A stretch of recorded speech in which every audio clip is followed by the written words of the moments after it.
아시는 분은 아시겠지만은 저는 진천성당에서 감곡성당으로 올 때 정상적인 이동으로 오질 않았어요. 갑자기 주교님이 거기 가서 일 해결해야 된다. 사건이 터진 거예요. 그 성당 빚이 30억이 넘었어요. 전임 신부님이 또 사업하느라고 하다가 어떻게 해결이 안 돼가지고 빚 30억. 이자가 1년에 2억 4천이었어요. 주교님이 저를 처음 불러가지고 교구청에 지금 감곡성당에 이런 일 때문에 지금 난리가 났다고. 근데 그걸 왜 저한테 얘기하십니까, 주교님? 부담스럽게. 신부님, 교구 참사회의에서 만장일치로 신부님 가셔야 된다고 결정이 났습니다. 그럼 주교님, 제가 꼭 가야 되는 겁니까? 신부님이 죽었다 깨도 못 간다고 하면 어찌 보내겠습니까마는 가주셨으면 합니다. 근데 어찌 못 간다고 그래요? 내가 한평생 신자들 가리킨 피정의 테마가 뭐예요? 순명해라. 순명하면 기적이 있을 것이다 가르쳤고, 순명은 네 입맛에 맞는 거 골라 하는 것이 아니라고 가르쳤단 말이에요. 네, 가긴 가겠습니다. 근데 30억을 제가 갚아야 되는 겁니까? 주교님은 원금 갚으라는 말은 차마 못하겠습니다. 이자가 1년에 2억 4천이라고 그럽니다. 신부님은 가서 3년 동안만 길을 쓰고 이자만 한 3년만 좀 막아낼 수 없겠습니까? 그것도 한 8억이 넘죠. 저는 그래서 2005년도 8월 23일 날 이자 막으러 감곡에 왔어요. 근데 어떻게 이자만 막고 살아요? 여러분들 이자가 2억 4천이면요 한 달에 얼마 꼴이에요? 2천만 원이에요. 제가 있는 감곡성당 80%가 다 노인네들이에요. 바닥 신자들 헌금 가지면 100만 원도 안 나와요. 2천만 원이 어디서 나와요? 그러면은 이자만 갖고 삽니까? 공과금은 안 들어갑니까? 수녀들 월급은 안 줘요? 직원들 월급은 안 줘요? 물세, 전기세는 어디서 나와요? 그 큰 건물 유지하는데 그 돈은 다 어디서 나와야 돼요? 저도 방법이 없었어요. 처음에 가가지고는 해결할 길이 없는 거예요. 아마 교구 참사회에서는 신부님이 피정지도 늘 해왔던 거니까, 또 아는 사람이 많으니까 저 신부님 데려다 앉혀놓으면은 여기저기서 누가 몇 억씩 싸들고 찾아오겠지. 천만의 말씀. 사람 많이 하는 것과 그건 별개의 문제입니다. 어떤 때는 참 야속해요. 정말 친한 사람인데 내가 빚 많은 데로 오니까 그 다음부터는 전화도 안 와. 내가 이자 달라고 그럴까 봐 그랬는지. 그래서 저도 상처 많이 받았어요, 그때. 평상시에 그렇게 전화를 잘하고 잘 찾아오던 사람이 내가 그렇게 어려움에 처했으면 돈이 액수가 아니라 단돈 10만 원이라도 내 손에 쥐어주면서, 신부님, 이거 정말 세 발의 피 같은 돈이지만 신부님 이자 하는데 보태 쓰세요. 그럼 내가 힘이 100배로 나잖아. 요 인간은 꼭 찾아올 텐데 하고 명단을 만들어서 아무리 기다려도 안 나타나. 그래서 내가 그때 또 하나 영적으로 깨달은 게 있었죠. 이 가슴팍 속에서 사람은 다 빼내자. 사람은 믿는 존재가 아니구나. 신뢰하려고 애쓰는 거고, 저 사람 지가 뭔가 계산하고 나한테 가까이 오기 어려우니까 나누는 건데 그거 실망할 필요도 없고 나 혼자 속 끓일 필요도 없고 하느님 중심으로 살아가자. 내 가슴 안에 사람이 아니라 하느님이 가득 차 있을 때는 사람이 나에게 어떤 짓을 하고 아무리 등을 돌리고 배신을 하고 칼을 꽂고 비수를 꽂아도 물론 그때는 아프긴 아프지만은 뭐가 다르냐? 하느님 중심으로 살아갈 때는 회복이 빨라요. 무슨 뜻인지 이해하시죠? 사람이 가득 차 있을 때는 20년, 30년 전에 그 인간을 지금도 저주하고 못 잃는단 말이야. 네가 나한테 그때 그랬어. 네, 죽어서도 내가 너 용서 안 할 거야. 하느님 중심이 될 때는 내 안에 그분이 계시기 때문에 누가 찌르면 피나죠. 아파. 근데 그전 같으면 나는 망치를 가지고 덤빌 텐데 그놈이 칼을 가지고 덤비면 찔렀냐? 속 시원하냐? 그게 뭐예요? 요쪽 밤 때리는 사람 요쪽 밤 대주라는 그 말씀이겠죠. 저는 그거를 그렇게 깨달았어요. 사람이 내 안에 가득 들어있을 땐 절대로 오리가지 않은 인간에게 심리 가질 수가 없는 것이고 원수를 사랑할 수 없지만 하느님이 내 안에 계실 때는 이게 기적을 요구하시는 것이 아니었구나. 가능한 일이었구나. 저는 그때 사람을 사랑하지 않는다는 그 뜻은 아니죠. 내 가슴에서 사람을 뽑아버렸다는 그 뜻은 집착하지 않기로 했다 그 뜻이었어요. 사제 생활하면서 정말 편한 신자 있잖아요. 어떨 때는 나 뭐 좀 갖고 싶은데 나 뭐 좀 하나 사줘. 부담 없이 그런 사람이 있잖아요. 그죠? 그런 게 다 헛되고 헛되다. 하나님이 내 안에 계시구나. 참 그때 막막했어요. 한 달 사이에 막 체중이 7kg가 빠지고 더군다나 그 30억 빚 가운데 사채가 반이었고 사채 무서운 거 아시죠? 저도 그래가지고 살이 7kg가 막 빠져나가니까 막 이상한 생각이 듭니다. 그래서 어떤 생각까지 했느냐? 나도 밤중에 튀자. 보따리 싸가지고. 도저히 매달 2천만 원씩 이자를 해결할 길이 없는 거예요. 그렇지만은 저는 성당에 가서 우리 칠고의 어머니, 온몸에 총알구멍이 숭숭 뚫어져 있는 칠고의 어머니를 바라볼 때마다 나마저 또 도망을 치면 우리 엄마 가슴에 얼마나 깊은 또 상처를 또 드릴까. 성모님이 지금 얼마나 이 본당을 내려다보면서 가슴 아파하실까. 성당도 반으로 쪼개지고 동네도 반으로 쪼개지고 낙골당 반대파 찬성파 해가지고 그냥 뭐. 그래서 성모님께 전구청하고 매달렸죠. 그래서 아무튼 그 많은 우여곡절 끝에 결론부터 얘기하면은 정말 기적이에요. 내가 부임해가지고 1년 11개월 만에 30억을 갚았어요.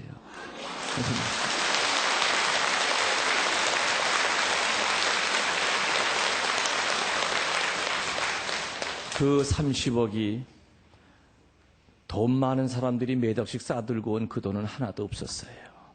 정말 전국에서 거기 순례 왔다가 어려운 얘기 듣고 반지 풀르고 가고 또 집에 가서 이사 갈 때 차입금 익명으로 보낸 돈, 연말에 세금 정산한 거 봉투에 넣어가지고 이름도 안 쓰고 사제관 문에다 붙여놓고 간 그런 돈. 그런 돈들이 매달 1억 5천씩이 갚아져 나가는 거예요. 이건 사람의 힘, 저도 얼마나 놀랐는지 몰라요. 이게 도대체가. 나중에 전 주교님한테 그랬어요. 주교님도 믿기가 어려우신 거죠. 신부님 보낼 때 이자만 3년만 막아달라고 보냈는데 어떻게 2년도 안 돼가지고 원금 30억을 갚을 수 있는 겁니까? 저는 주교님에게 딱 한마디만 드렸어요. 주교님, 여기는요 성모님 계신 데가 맞아요. 제 능력은 1%도 없습니다. 성모님이 이 성지 살리기 위해서 수많은 가난한 과부의 헌금 같은 그 헌금을 전부 다 이렇게 해주신 거예요. 기적이에요. 순명은 뭐를 낳는다고요? 기적을 낳아요. 만일에 내가 주교님이 저를 불러가지고 신부님 글로 이동하셔야 되겠어요. 거기 이렇게 큰 문제가 있어야 했을 때 제가 눈을 땡그랗게 뜨고 못 가요. 제가 그렇게 만만하게 보입니까? 다른 신부 보내세요. 내가 끝까지 우기면 주교님이 옥주리야 못 보내잖아요. 그럼 내가 딴 본당 가 있겠죠. 그럼 내가 과연 거기 가서 지금 다리 쭉 뻗고 살 수 있겠느냐 이거예요. 내가 과연 평화방송 강의하러 이렇게 나올 수 있겠으며 순명에 대해서 자신 있게 가르칠 수 있겠느냐 이겁니다. 아마 난 강국 가서 30억 갖는 그런 고생을 안 할지 몰라도 딴 데 갔으면은 아마 난 그날로 이젠 피정은 끝이었을 거예요. 내 양심상 늘상 하느님과 교회와 네 양심에 순명하라고 가르쳤고, 순명은 네가 골라 하는 것이 아니라고 가르쳤는데 주교님이 가라고 그랬을 때 못 갑니다. 저 몸도 많이 아파요. 저 죽이시려고 그래요? 제가 만만하게 보입니까? 이렇게 대들면서 안 갔다고 그런다면은 끝이었겠죠. 강곡성당에 부임하는 날, 저 지금도 기억나요. 2005년도 8월 23일 날 저도 캄캄한 어둠 속에 강곡회를 갔어요. 부임 인사를 뭘 합니까 도대체? 성당이 초상집인데. 신자들도 새로운 신부 기쁜 마음으로 맞아들일 수 있겠어요? 밖에서는 채권자들이 새 신부 오니까 어디 저 돈 가지고 왔을 거다 하면서 그것 뛰면 그냥 벼랑 끝이었고, 앞이 어디고 뒤가 어디지도 모르는 정말 홀로 버려진 느낌이었지만은, 전 그래도 신덕의 기적을 전 믿었어요. 내가 주교님에게 순명했고, 더군다나 순명 덩어리이신 성모님의 성지에 내가 왔으니 어떤 어려움이 있어도 분명히 해결이 될 것이다. 빛이 강하면 어둠도 깊은 겁니다. 뒤에 그림자도 진한 겁니다. 그 때문에 전 세계 성지는 은총의 빛도 강하지만 동시에 어둠도 깊습니다. 성지에 와서 1년에 10만 명이 성모님을 알고 치유를 받고 구발을 받고 내적으로 변화돼서 돌아갈 때마다 그게 못마땅해서 발을 동동 굴르는 마귀들이 있어요. 그렇기 때문에 마귀들은 수단 방법을 가리지 않고 성지를 망가뜨려야만, 소문이 아주 나쁘게 나야만 순례객들의 발길이 끊어져요. 그렇기 때문에 일반 본당에 전담 마귀가 200마리가 있다면 성지에는 2000마리가 있어요. 신부님이 어떻게 아시냐고. 알긴 뭘 알아. 그냥 생각하기에 그런 거지. 그냥 따지지 말고 넘어가요. 그런 거는. 그래서 향주 3덕의 첫 번째인 신덕의 알맹이, 밤가시 다 뺏겨놨고 아주 만질만질한 그런 밤톨 같은 거, 핵심이 뭐냐? 순명. 여러분들 순명하세요. 하느님과 교회에 순명하세요. 아마 순명 얘기하면 여러분들 찔리는 사람 많은 거 내가 알아요. 아이고, 며칠 전에도 수녀님이 구역장 하라고 그랬는데, 아이고, 신부님이 어떻게 그걸 알고 나한테 하는 얘기 같아.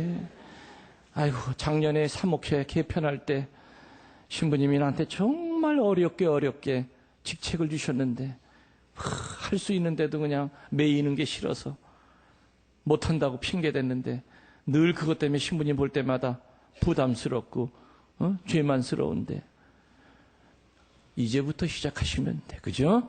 이제부터 하느님은 신덕이라고 하는 회초리를 통해서 우리의 순명을 시험하세요. 때로는 이해가 안 가요. 주교님은 그 사건을 통해서 이 김웅열 신부의 신덕을 하느님이 시험하신 거예요. 저는 그때 정말 어려웠지만 네 했어요. 네 했더니 결과만큼은 로마서 8장 28절에 나오는 말씀대로 하느님을 사랑하는 사람들에게는 좋고 나쁜 일이 상호작용을 해서 선한 결과를 맺게 해줍니다. 하느님을 사랑하는 사람들에게는 좋은 일만 있는 것이 아니라 마음 아픈 일도 있죠. 그러나 내가 하느님에게 뿌리만 받고 있다면 결과만큼은 어떻게 되느냐? 선하게 만들어주시는 분이에요. 그래서 신덕이라고 하는 회초리를 통해서 하느님은 우리의 순명을 시험하실 때가 있을 겁니다. 앞으로 여러분들 신부님의 입을 통해서 여러분들의 신덕을 시험하실 때가 분명히 있을 거고, 수녀님들의 입을 통해서 자매들의 신덕을 시험하실 때가 분명히 있을 거예요. 그럴 때 아주 순간적으로 갈등이 생기면 그 자리에서 못합니다 하지 마시고, 적어도 수녀님 뜻밖입니다. 한 일주일만 저 시간 좀 말미 좀 주실 수 있겠습니까? 적어도 그 정도의 겸손은 보이셔야 돼. 그 자리에서 어머 수녀님 사람 잘못 보셨어. 아니, 수녀님은 애를 안 키워봐서 몰라요. 우리 지금 둘째가 지금 수능 준비해야 돼요. 나 걔 뒷바라지 하기도 지금 아주 뼈골이 빠져요. 그리고 저 그런 능력 없는 여자예요. 수녀님 다른 사람 찾으세요. 결국에 그 여자 그렇게 자식 뒷바라지를 잘해가지고 오수시킵디다.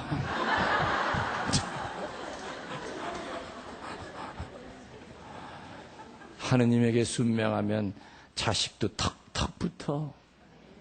그런데 하느님에게 불순명하면은 그때는 벌써 어둠이 같이 장난하기 때문에 안 돼요. 그것이 하느님을 향하는 두 번째가 뭐라 그랬죠? 망덕. 그죠? 망덕의 알맹이, 다 떼어버린 망덕의 알맹이는, 군더더기를 다 떼어버린 망덕의 핵심은 뭐냐? 기쁨입니다. 기쁨. 흔히 망덕이 뭐냐 그러면은 기다림, 바램 이렇게 얘기하는데 그것도 너무 추상적인 얘기예요. 망덕의 핵심은 기쁨이. 기다리더라도 어떻게 하고 기다리냐 이거야. 오만 인상을 쓰면서 기다리느냐, 투덜대면서 기다리느냐. 아니죠. 기쁘게 기다려야 되죠. 기쁨. 이 기쁨은 우리가 미루어 짐작하건대 밑으로부터 올라오는 기쁨은 아니죠. 그죠? 소유하는 기쁨은 아니에요. 움켜 쥐는 기쁨은 아니에요. 세상으로부터 올라오는 소유하는 기쁨은 늘 우리를 속입니다. 바닷물을 먹으면 먹을수록 갈증이 심해지듯이 세상이 주는 기쁨은 늘 우리를 속이기 때문에 한계가 있고 불확실해요. 위로부터 내려오는 기쁨, 영적인 기쁨. 그 영적인 기쁨을 얻기 위해서 첫 단추가 뭐라고 그랬습니까? 포기라고 그랬어요. 포기. 영적인, 그래서 모든 영성 중에서 제일 높은 영성이 포기의 영성이에요. 죽을 때까지 포기해야 됩니다. 우리의 몸뚱아리는, 우리의 욕심은 늘 포기와는 반대를 소유하게끔 자꾸 유혹을 하죠. 뭐 지금 향주 삼덕을 다 얘기하려고 하는 것이 아니기 때문에 한 번만 훑고 지나가는 겁니다. 세 번째가 뭐라고 그랬습니까? 애덕입니다. 군더더기를 다 떼버린 애덕의 핵심은 흔히 물어보면은 사랑이라고 그래요. 아닙니다. 사랑이 틀린 말은 아니지만은 맞는 말도 아닙니다. 애덕의 핵심은 사랑이 아니라 용서입니다. 뭐라고요? 용서. 신앙이 없는 사람은 또 지한테 잘해주는 사람 다 사랑합니다. 성당 발 한 번 안 들여놔도 나한테 관심 보여주는 사람 다 그만큼 잘해줍니다. 다 사랑하고 살아갑니다. 그러나 용서라고 하는 것은 신앙인만이 누릴 수 있는 권리입니다. 저는 그걸 권리라고 얘기해요. 그다음에 그 권리를 뺏겨서는 안 된다고 생각해요. 아주 적극적인 표현입니다. 이것은 의무가 아니라 권리라고 얘기해요. 저는 용서는 우리 신앙인들만이 할 수 있는 권리예요. 그다음에 이 권리는 분명히 행사해야 됩니다. 용서하기가 쉽지 않다는 건 우리가 너무나 다 압니다. 그러나 아까 말씀드린 대로 하느님 중심으로 살아갈 때는 나를 박해하는 자가 나타나고 나에게 상처 주는 자가 나타났을 때 그 당시에는 마음은 아프지만은 하느님이 중심이 될 때는 회복이 빠르고 치유가 그전보다 훨씬 더 빨리 일어난다고 하는 거. 용서하기 위해서는, 용서해야 되는 이유는 첫 번째가 나 자신을 위해서 용서하라고 그랬죠. 나에게 상처 준 사람은 사실은 상처 주고도 줬는지도 몰라요. 그렇죠? 여러분이 상처 받고도 내가 남편한테 받은 상처가 며칠 전에 있는데 남편은 그것도 모르고 콧노래 부르고 다녀요. 아주 속에서 썩죠, 저 인간. 다른 때 눈치가 빠른데 지가 나한테 해놓은 것에 대해서는 저렇게 몰라. 그건 서로가 마찬가지예요. 아내한테 남편이 상처를 받았어요. 아주 자존심을 있는 대로 긁어놨어요. 별것도 아니야. 뭐 그날 텔레비 보는데 아이고 세상에 장동건이 콘 저렇게 커. 예, 아이고 당신 어디 가서 수술 좀 하고 와. 코 좀 높여. 지 남편한테 농담으로 그랬단 말이야. 부인은 농담이었어요. 근데 남자는 컴플렉스가 코가 작은 게 컴플렉스였어. 그리고도 아내는 그거 아무런 그러니 남자가 야, 너 기분 나빠 이러면 또 짜잘한 인간이 될 것 같고 속에서 끙끙거리는 거예요. 그게. 그러니까 되게 상처 준 사람들은 잘 잃어버려요. 받은 사람은 안 잃어버리고. 그 다음에 받은 상처는 돌에 새기고 받은 은혜는 흐르는 물에 휘쳐버리죠. 반대가 돼야 돼요. 은혜는 반드시 돌에 새겨놓고 상처는 빨리 흐르는 물에 휘쳐버려야 돼요. 그렇기 때문에 내가 살기 위해서 용서해야 된다고 그랬어요. 첫 번째가. 그 인간 이뻐질 때까지 기다리다가는 한 세상 다 끝나요. 하루하루 해피하게 살기도 바쁜 세상인데 왜 내가 그 인간 때문에 내가 내 인생을 망쳐?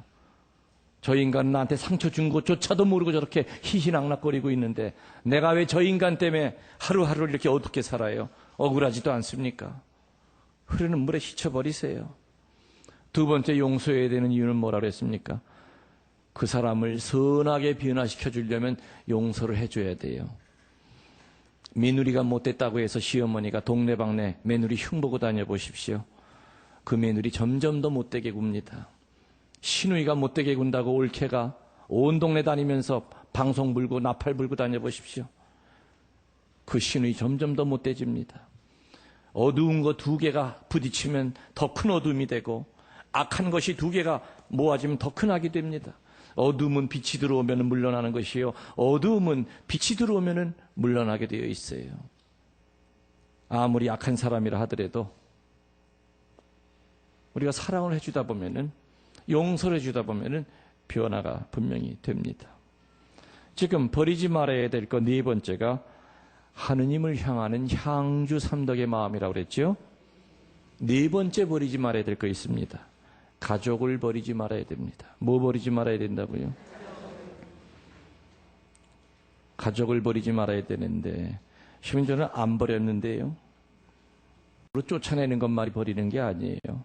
무관심의 상태로 살아갈 때는 그건 가족을 한 울타리 안에 살아도 그건 버려져 있는 상태예요. 무관심의 상태. 시부모에 대해서 무관심한 되든지 또 부부끼리 서로 무관심한 되든지.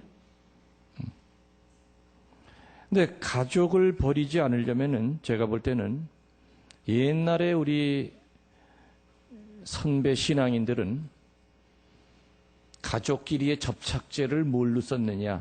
저녁기도, 만과. 그죠? 저녁 만과 아침 조가. 어떤 일이 있어도 아침에는 바빠서 뭐 따로따로 간다 하더라도 저녁 때는 다 모여 앉아가지고 묵주기도 하고 촛불 켜놓고 그게 바로 가족이 서로가 뿔뿔이 흩어지지 않게 하는 서로가 무관심의 상태로부터 해방되게 하는 그게 아마 접착체였던 것 같아요. 근데 지금 그게 없어져 버리니까는 애들은 애들대로 그냥 뭐 문 걸어 잠그고 컴퓨터 앞에 빠져가지고 나오지 않고 뭐 엄마는 엄마대로 또 컴퓨터 뭐 텔레비전 앞에 앉아 있고 남편 그러니까 뭐 좀 더 하숙생들이겠죠. 하숙생들이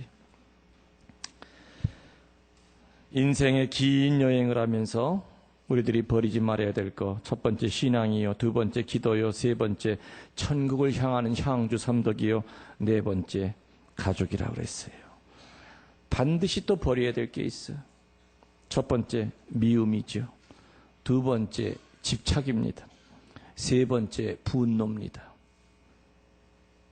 미움과 집착과 분노, 그리고 네 번째 교만 덩어리입니다. 이것을 지금 요 네 가지에 대해서는 좀 시간이 없기 때문에 더 길게 풀이를 못 해드리겠고, 중요한 것은 내가 말하고자 하는 핵심은 버려야 될 것은 끌어안고 살아가고 있고 버리지 말아야 될 것은 언제나 쓰레기 버리듯이 버리는 그런 삶이 거꾸로 되기 시작하면은 그 삶은 행복하겠습니까? 불행하겠습니까? 당연히 불행할 수밖에 없죠. 여러분에게 제가 묻는다면은 행복하십니까? 하고 물었을 때 행복하지 않은데요 한다면은 그 원인의 대부분은 뭐냐? 이게 지금 버려야 될 것과 버리지 말아야 될 것을 지금 바꿔가지고 살기 때문에 그런 사람들은 대부분 행복하지 않아요. 정말 쓰레기처럼 바오로 사도가 얘기한 것처럼 나는 그리스도 외에 다른 것은 모든 것을 쓰레기로 여겼습니다. 예수님 외에 다른 모든 것은 쓰레기로 여겼다고 그랬어요. 바로 사도는. 정말 버려야 될 것은 신주단지처럼 끌어안고 살아가고 있고, 영원을 약속하는 천국의 문을 여는 키가 되는 그 귀중한 영적 가치들에 대해서는 함부로 내던지고 버린다면은 그 사람의 그 삶이 비록 수억짜리 고급 차를 타고 다니고 백몇십 평짜리 의리의리한 대저택에 산다 한들, 통장에는 수십억의 돈이 있다 한들, 이 유한한 삶을 살면서 그걸로 보상을 받을지 모르지만은 과연 영생이 보증이 되어 있겠는가? 목에 칼이 들어와도 우리 신앙 선조들은 신앙과 기도와 향주 삼독과 가족에 대한 특별한 사랑을 버리지 않았습니다.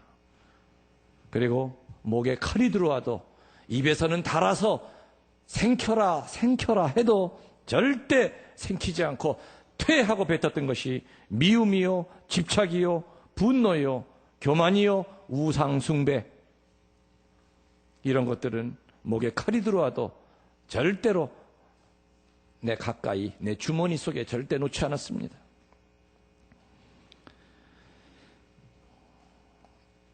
버리지 말아야 될 것을 버려야 되고, 움켜쥐고 살아야 될 것을 버려야 될 때는 우리들은 행복한 사람이 될 수가 없다고 그랬죠. 제가 아는 어느 신자분이 계신데, 그분은 시골에서 사십니다. 제가 시골 본당에 갔을 때 그 양반 집에 가정 방문을 했는데, 그 집에 감나무가 두 개가 뒤뜰에 있었어요. 첫 번째 감나무는 교무금 감나무예요. 두 번째 감나무는 아이들 용돈 감나무예요. 교무금이라든지 아무튼 그런 성당에 들어가는 돈은 그 감나무에서 나오는 걸 가지고 해서 절대로 그 감나무에서 파란 그 돈은 절대 딴 데 못 써요. 교무금 감나무예요. 어느 해 흉년이 들었어요. 그래서 전부 다 먹고 살기가 힘이 들었는데, 희한해요. 교무금 감나무는 다른 해보다 2배, 3배 과일이 더 열린 거야. 그래가지고서는 아이들 학비서부터 그 어려운 시기를 넘어갔단 말이에요. 그러니까 정말 그 형제는 버리지 말아야 될 것이 무언지를, 그 형제는 국민학교도 초등학교도 못 나온 사람이었어요. 자기 이름도 못 써요. 교리 배울 때 찰고 시험 문제 낼 때도 가만히 이렇게, 난 그 양반이 문맹자인 줄 몰랐어요. 저는 그 전에 교리 이제 찰고할 때 시험 물어봤어요. 1대1로 물어서 하는 찰고도 있지만은 시험을 했는데, 이 양반이 얼굴이 빨개더니 울어. 왜 우냐고. 처음에 거기서 시험장에서는 대답을 안 하셔요. 아니, 쓰시라고, 이거 다 쉬운 거라고, 이거. 쉬운 거라고. 이거 1번 쓰셔. 하고 이름부터 좀 써, 이름. 세상에, 나중에 알고 보니까 글씨, 자기 이름을 못 쓰는 거예요. 그렇지만은 그 양반은 교리 배울 때 하느님의 것은 제일 먼저 챙겨야 된다 하는 거를 머리 깊이 박혀가지고 세례 받자마자 뒤뜰에 있는 감나무 하나를 아예 감나무 밑에 이렇게 팻말을 이렇게 해서 저 페인트 가게 가가지고 이렇게 적어서 고리를 하나 걸어놨어. 교무금 감나무. 그 얼마나 단순하고 어린아이 같은 마음이지만은 나중에 곤궁할 때 그 감나무에서 아이들 먹여 살리는 학자금이 나오더라, 이게. 얼마나 감이 원래 감나무가 약하지요? 아주 약해요. 아주 그냥 부러질 정도로 감이 그냥. 동네 사람들도 세상에 이렇게 감 많이 열린 거 처음 봤다고 아주 그 관광 코스로 이렇게 정해질 뻔 했어요. 근데 안 됐지만. 아무튼.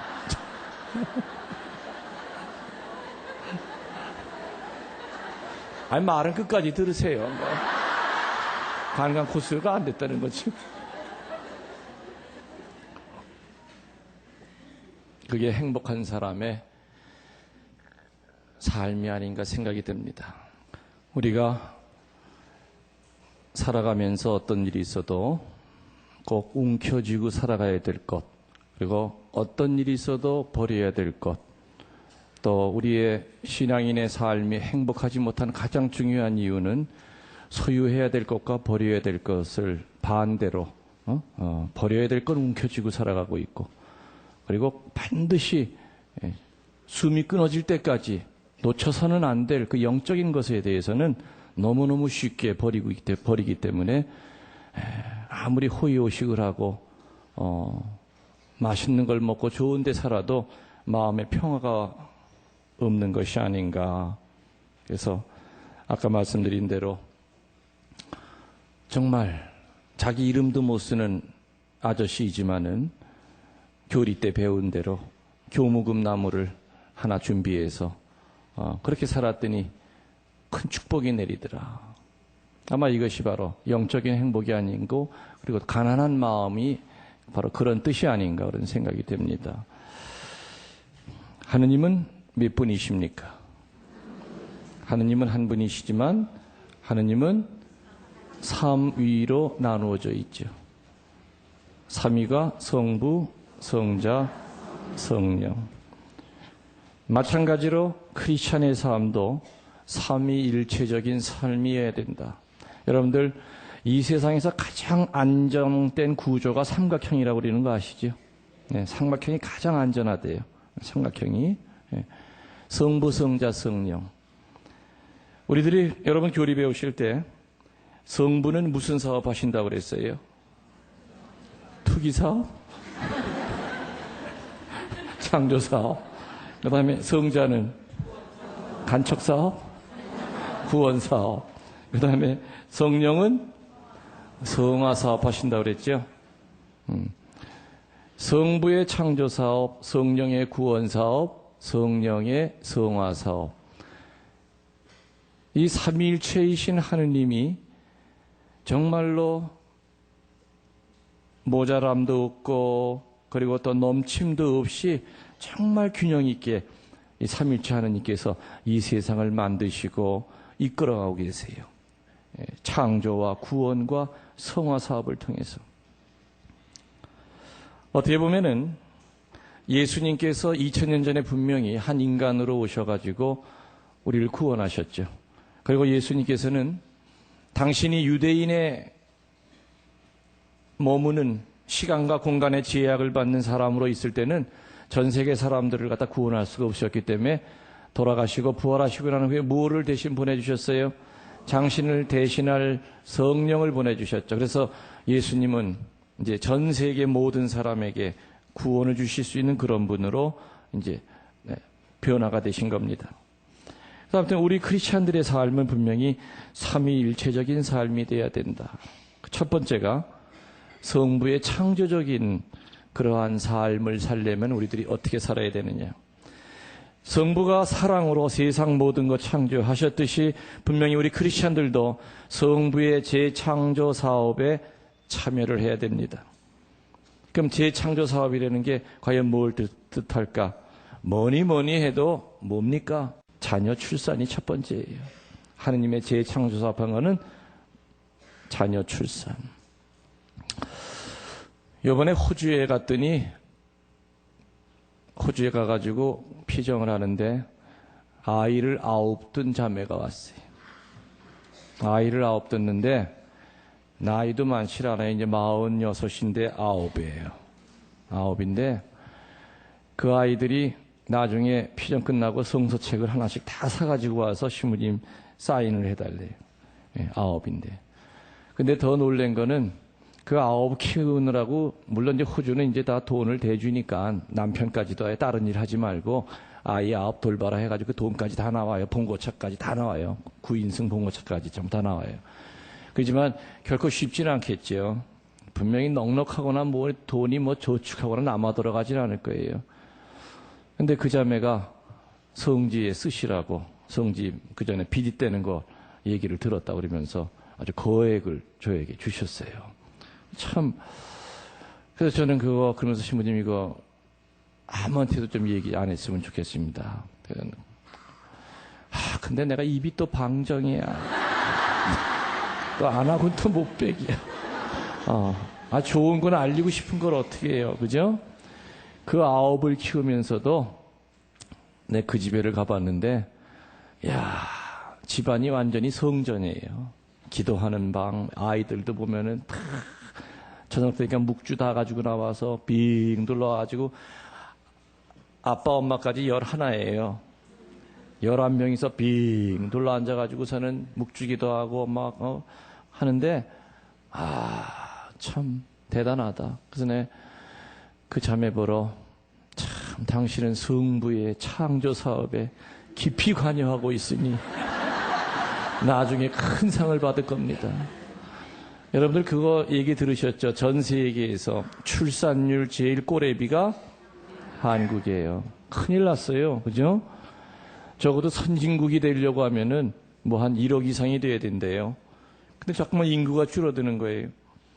지금 뭐 신학교마다 각 그 교구마다 신학교가 하나씩 만들어졌지만 그 나중에 어떻게 하려고 그러는지 몰라요. 분명히 이제 없어져요. 애가 없는데 뭐 어떻게 됩니까?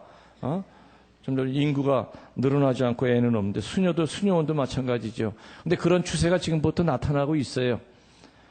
벌써 신학교도 이제는 지원자들이 점점 줄어들기 시작하고 있고 수도원에서도 지금 수녀님들이 비상이 걸렸어요.